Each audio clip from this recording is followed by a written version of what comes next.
Assalamualaikum warahmatullahi wabarakatuh. Jumpa lagi dengan saya di channel Guru Idola. Hari ini kita akan membahas tentang notasi ilmiah. Di dalam penulisan karya ilmiah itu ada yang disebut dengan notasi ilmiah. Di perguruan tinggi atau di jenis-jenis penulisan karya ilmiah itu ada 3 yang paling banyak ya. Ada 3 teknik notasi ilmiah yang digunakan dalam menulis karya ilmiah. Yang pertama adalah footnote, yang kedua adalah body note, dan yang ketiga adalah endnote. Apa itu footnote? Footnote itu adalah catatan pada kaki halaman. Ini biasanya untuk menyatakan sumber suatu kutipan, pendapat, buah pikiran, fakta-fakta, atau ikhtisar. Footnote juga dapat berisi komentar mengenai suatu hal yang dikemukakan di dalam teks, seperti keterangan wawancara, pidato di televisi, dan yang sejenisnya. Gelar akademik kebangsawanan tidak disertakan nama pengarang, penulis, atau tidak dibalik. Di dalam footnote itu ada beberapa bagian ya yang perlu kita pelajari dan perlu kita dalami. Yang pertama adalah ada nomor footnote. Footnote atau catatan kaki itu diberi nomor sesuai dengan nomor kutipan dengan menggunakan angka Arab kecil 1, 2, 3, dan seterusnya, dan diketik naik setengah spasi. Footnote pada tiap bab diberi nomor urut mulai dari angka 1 sampai selesai, dan dimulai dengan nomor 1 lagi pada bab-bab berikutnya. Jadi setiap bab itu dimulai dengan footnote nomor 1, itu kalau bentuknya adalah footnote. Kemudian yang kedua, bentuk footnote. Di dalam footnote urutan penulisannya ada beberapa macam cara, namun di sini hanya akan disebutkan 2 macam sebagaimana yang sering digunakan di banyak perguruan tinggi atau jenis-jenis penulisan karya jurnal. Cara pertama, urutannya adalah nama pengarang, kemudian diikuti dengan koma. Setelah koma, nama buku, diikuti dengan koma, nomor jilid buku, jika ada ya, jika ada nomor jilidnya, disertai koma, kemudian nama kota tempat terbitnya buku itu, kemudian titik 2, diikuti titik 2. Setelah itu baru nama penerbit, koma, diikuti dengan tahun penerbitan, setelah itu koma, dan halaman yang dikutip atau yang berkenaan dengan teks, kemudian diakhiri dengan titik. Ini contohnya nanti bisa dilihat di halaman deskripsi ya, di kolom deskripsi video ini. Footnote yang berkaitan dengan jumlah dan nama pengarang. Ini ada beberapa penjelasan, yaitu ada pengarang dengan 1 orang, ini seperti yang dilihat di deskripsi pada poin 1. Kemudian yang kedua, pengarang 2 atau 3 orang. Kemudian nama pengarang dicantumkan semua. Kemudian ini contohnya nanti bisa dilihat di deskripsi ya. Kemudian jika pengarang lebih dari 3 orang, yang dicantumkan hanya nama pengarang pertama dan di belakangnya ditulis et al atau dan kawan-kawan atau disingkat DKK. Et al itu asalnya adalah et Ali atau dengan orang lain. Dalam bahasa Indonesia namanya dengan orang lain. Jadi tidak sendirian. Kalau bahasa Indonesia itu lebih banyak yang menggunakan DKK atau dan kawan-kawan. Ini footnote ya. Kemudian yang poin D itu ada yang namanya, kemarin sudah kita bahas juga di bagian karangan, apa itu ibid, objid, dan logjid. Ibid itu adalah kependekan dari ibidem, atau artinya pada tempat yang sama. Dipakai apabila suatu kutipan diambil dari sumber yang sama, halamannya sama, atau berbeda dengan yang langsung mendahulinya dengan tidak disela oleh sumber lain. Jadi persis di atasnya. Misalnya nomor 1 ada dikutip dari buku bla bla bla, bukunya A.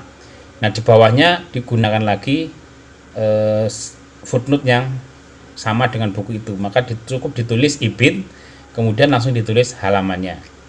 Kalau halamannya berbeda, kalau sama berarti hanya ditulis ibid saja.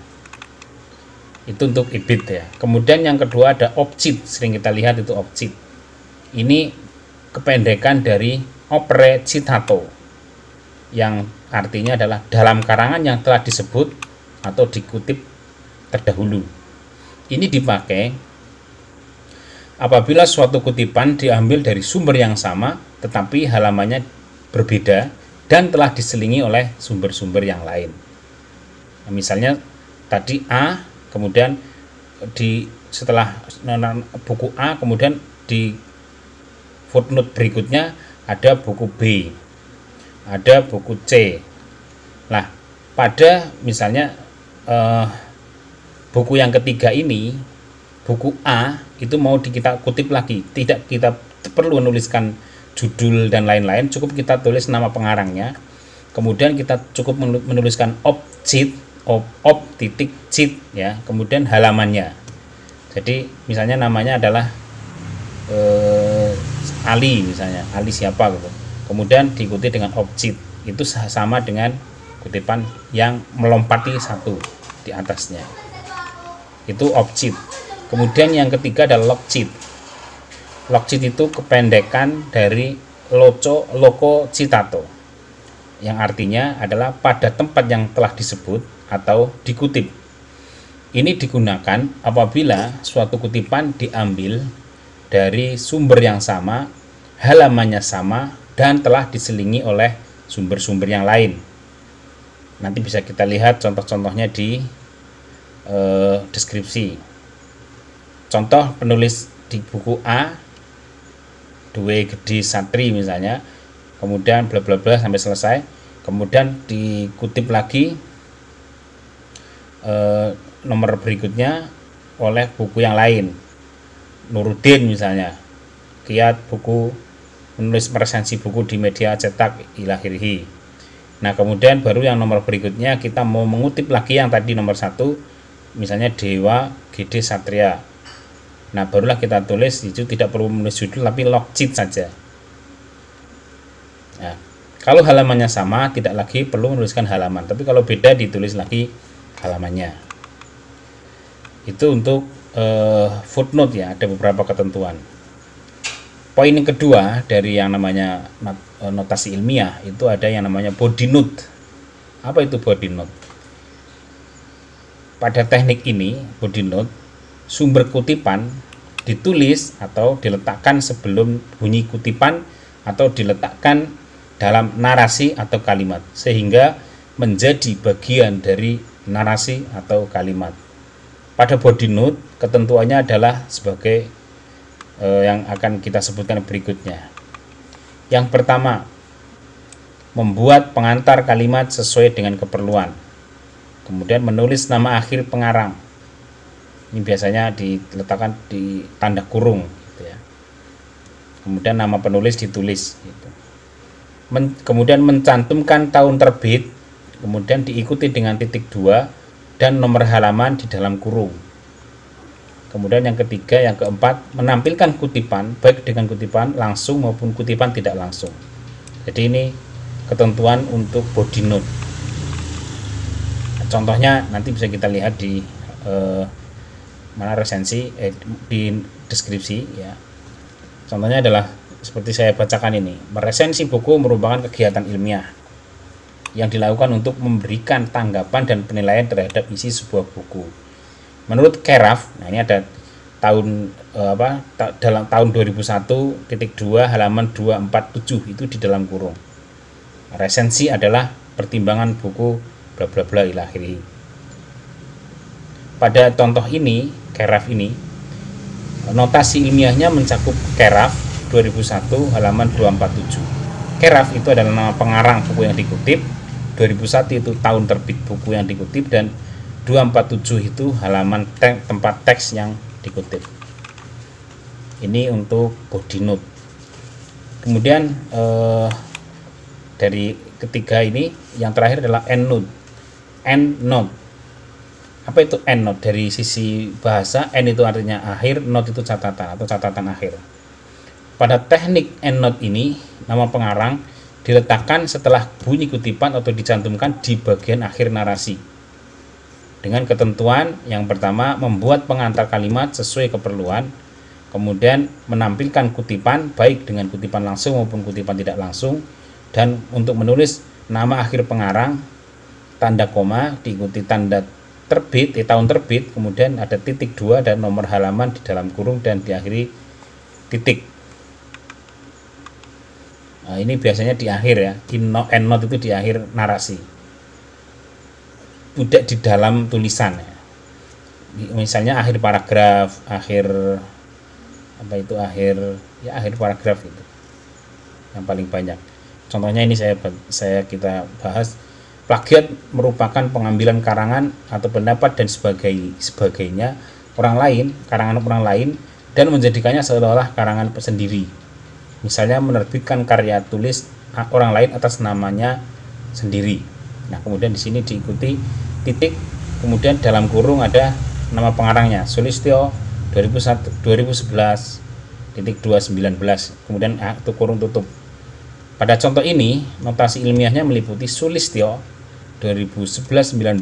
Sulistyo adalah nama pengarang, 2011 adalah tahun terbit buku, dan 19 itu adalah halaman teks yang dikutip. Ini tadi ini kalau kita terkait dengan referensi di dalam penulisan. Nah, yang terakhir, yang keempat, ini adalah daftar pustaka. Daftar pustaka merupakan daftar yang tercantum secara spesifik dari berbagai buku majalah, artikel, atau wawancara yang menjadi sumber bacaan atau acuan atau rujukan dan berhubungan secara erat dengan karangan yang ditulis. Daftar pustaka itu merupakan syarat mutlak yang harus ada dalam suatu karya ilmiah, tidak boleh tidak. Baik itu makalah, paper, skripsi, tesis maupun disertasi. Letak daftar pustaka dalam suatu karya ilmiah adalah setelah bab terakhir, bab kesimpulan. Penulisan daftar pustaka dituliskan dengan huruf kapital semua tanpa diberi tanda baca apapun. Ini tulisannya, penulisan daftar pustaka itu tulisannya kapital semua sebelum menuliskan buku ya, judul-judul buku, tanpa diberi tanda baca apapun dan dituliskan di tengah-tengah kertas dengan jarak pinggir atas sekitar 4 cm. Ini untuk halaman karya ilmiah. Dalam daftar pustaka, sebagaimana yang dinyatakan Arifin, harus dicantumkan semua kepustakaan, baik yang dijadikan sebagai acuan atau landasan penyusunan karya ilmiah, maupun yang hanya dijadikan sebagai bahan bacaan seperti artikel, baik yang disadur dari majalah maupun surat kabar, makalah, skripsi, disertasi, buku, dikta, dan antologi. Daftar pustaka ditulis secara alfabetis sesuai nama pengarang atau lembaga yang menerbitkannya. Alfabetis itu dimulai dari A sampai diakhiri dengan Z. Adapun urutan penulisan daftar pustaka adalah yang pertama kita harus menuliskan nama penulis, kemudian diikuti titik, kemudian tahun terbit, kemudian titik, judul buku yang diberi garis bawah putus-putus. Ini kalau ketikannya masih model lama ya, kalau mesin ketik. Kalau kita menggunakan komputer itu biasanya dicetak miring, kemudian diakhiri titik, diikuti dengan kota tempat terbit, nah, diakhiri dengan titik 2, yang terakhir adalah nama penerbit, titik. Di sini tidak ada halaman. Contohnya nanti bisa kita lihat di daftar pustaka ya, di deskripsi. Ini contoh ya. Nah, ketentuan ya, jika buku yang disebut di dalam daftar pustaka merupakan edisi terjemahan, setelah judul buku disebutkan, kita harus menuliskan edisi terjemahan oleh titik-titik, siapa nama pengarang, siapa nama penerjemahnya, itu ada di dalam kurung. Dalam edisi terjemahan kemudian ada tahun terbit, yang dipakai adalah tahun terbit terjemahan, bukan tahun terbit bukunya ya. Itu yang pertama. Yang kemudian yang kedua, jika buku dalam daftar pustaka itu berupa sebuah artikel dalam sebuah kumpulan yang disunting seorang editor antologi, judul artikel itu diapit tanda petik ganda tanpa garis bawah. Contoh, ya nanti akan bisa kita lihat ya di deskripsi.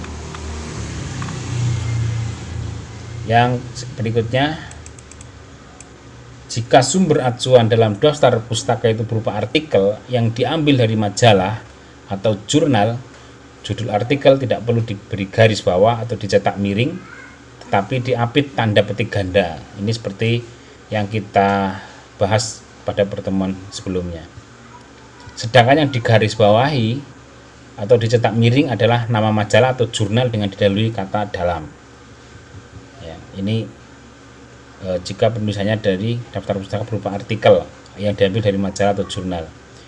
Kemudian berikutnya yang nomor 5, jika sumber bacaan itu berupa artikel yang diambil dari koran atau surat kabar, judul artikel diapit tanda petik ganda sebagaimana artikel yang diikuti dari majalah yang nomor tadi 4. Kemudian nama surat kabar diberi garis bawah dan didahului kata dalam.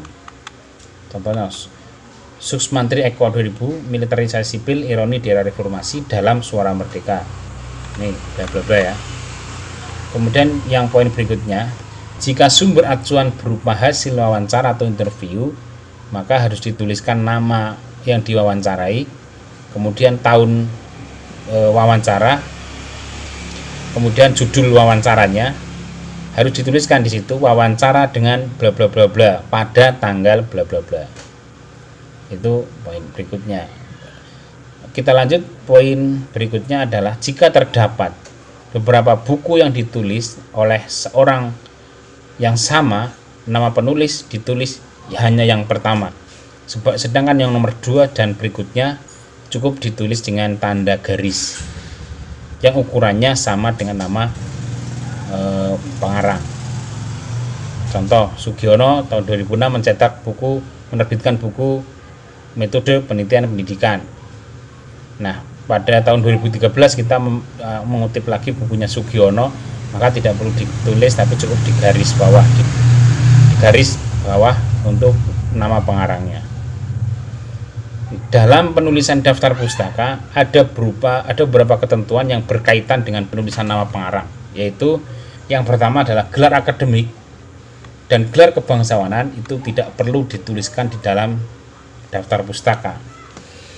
Kemudian yang kedua, penulisan nama pengarang atau penulis baik dari kalangan Indonesia maupun penulis dari buku asing itu harus dibalik. Kalau namanya lebih dari satu kata, misalnya namanya adalah Ahmad Afham, maka harus dibalik Afham Ahmad. Nama penulis yang berbahasa Arab harus ditransliterasi ke dalam huruf Latin dengan mengikuti pedoman transliterasi Arab Latin seperti halnya judul. Kemudian yang nomor D, nama penulis buku yang terdiri dari 2 atau 3 orang ditampilkan semua. Untuk nama penulis yang dibalik hanya nama penulis pertama, jadi yang kedua dan ketiga tidak dibalik namanya. Ini untuk nama-nama yang lebih dari satu kata. Kemudian yang E, nama penulis yang lebih dari 3 orang yang ditulis penulis pertama, yang ditulis hanya penulis pertama, kemudian koma diikuti dengan et al atau dan kawan-kawan, yang berarti dan kawan-kawan. Penulis yang menulis lebih dari satu buku, yang ditulis buku yang paling awal saja, diikuti tahun berikutnya dengan penulisan seperti yang pertama. Jika dalam buku itu tidak bertahun, maka di belakang nama pengarang dicantumkan TT atau tanpa tahun. Mungkin ini dulu penjelasan tentang notasi ilmiah. Untuk contoh-contohnya bisa kita lihat di deskripsi video ini. Terima kasih atas perhatiannya. Kita tutup. Wallahul muwaffiq ila aqwamit thoriq. Wassalamualaikum warahmatullahi wabarakatuh.